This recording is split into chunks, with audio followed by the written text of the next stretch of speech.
વડોદરાથી સમાચાર મળી રહ્યા છે, જ્યાં વાઘોડિયામાં કિશોરને મગર ખેંચી ગયાની ઘટના સામે આવી છે।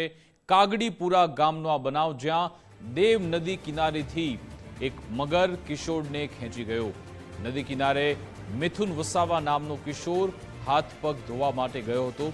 અન્ય વ્યક્તિએ આ ઘટના જોતા બૂમાબૂમ કરી અને ત્યારબાદ લોકો એકઠા થઈ ગયા હતા। કિશોરને ખેંચી જવાની ઘટના ગામ લોકોએ પોતાની નજરે જોઈ। સ્થાનિકો દ્વારા નદીમાં કિશોરની શોધખોળ હાથ ધરાઈ। ગ્રામજનોએ વન વિભાગની જાણ કરતા ટીમ ઘટના સ્થળે પહોંચી હતી। આજ અંગે વિગત આપશે સંવાદદાતા અલ્પેશ સુથાર ફોન લાઈન પર જોડાઈ ગયા છે। અલ્પેશ, આખો આ મામલો શું છે? બિલકુલ જી, આ જે કિશોર છે તે હાથ પગ ધોવા માટે આજે દેવ નદી છે તેના કિનારે ગયો હતો અને તે દરમિયાન જ અચાનક જે મગર છે તે આવી ચડે છે અને આ મગર છે તે આજે વસાવા મિથુન નામનો કિશોર છે તેને પાણીમાં ખેંચી જાય છે।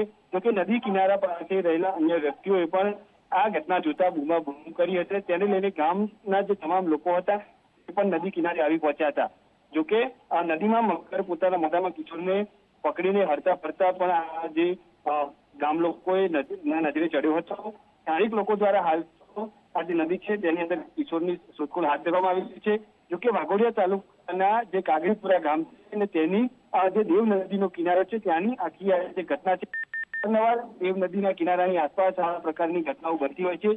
સ્થાનિકો ઢોર ચરાવવા માટે અથવા તો પશુઓને પાણી પીવડાવવા માટે ત્યાં જતા હોય છે અથવા તો કપડાં ધોવા જતા હોય છે। તે દરમિયાન આ પ્રકારની ઘટનાઓ છે તે બનતી હોય છે। હાલ તો ગ્રામજનો દ્વારા વન વિભાગ છે તેને જાણ કરવામાં આવી છે। વન વિભાગની ટીમ છે તે પણ ઘટના સ્થળે પહોંચી છે। જોકે સ્થાનિક લોકો છે જે લાપતા જે કિશોર છે તેની શોધખોળ કરી રહ્યા છે અને સાથે સાથે આ મગર છે તેની પણ શોધખોળ વિભાગ દ્વારા હાથ ધરવામાં આવી છે। જી બિલકુલ, આભાર તમામ જાણકારી આપવા બદલ।